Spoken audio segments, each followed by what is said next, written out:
नगरी अयोध्या की भाग जगी है, राम जी से मिलने की ये शुभ घड़ी है। नगरी अयोध्या की भाग जगी है, राम जी से मिलने की ये शुभ घड़ी है। शीश झुकाओ राम गुण गाओ, मिलके अवध के नर नारी, राम जी की निकली सवारी, राम जी की लीला है न्यारी। राम जी की निकली सवारी, राम जी की लीला है न्यारी।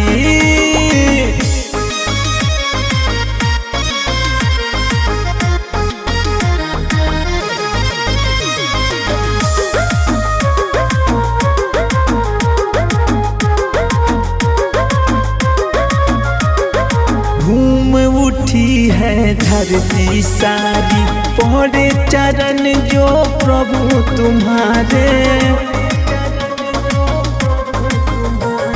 नाच रही है अवध नगरिया, गूंज रहे हैं जय जयकारे। दीप जलाओ राम गुण गाओ, आए हैं जग के पालनहारी, राम जी की निकली सवारी, राम जी की लीला है न्यारी।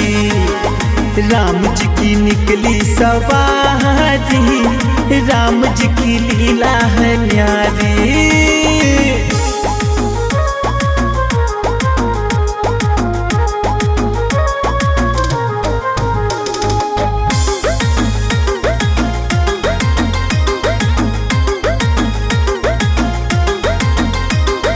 सदा ही रखना सिर पे दाता, हाथ गया कहाँ प्रभु हमारे।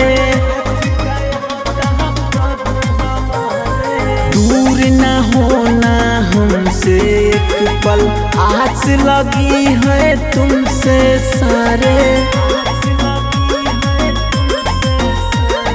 व्याकुल बड़े हैं कब से खड़े हैं, दर्शन के प्यासे नैना हमारी, राम जी की निकली सवारी, राम जी की लीला है न्यारी।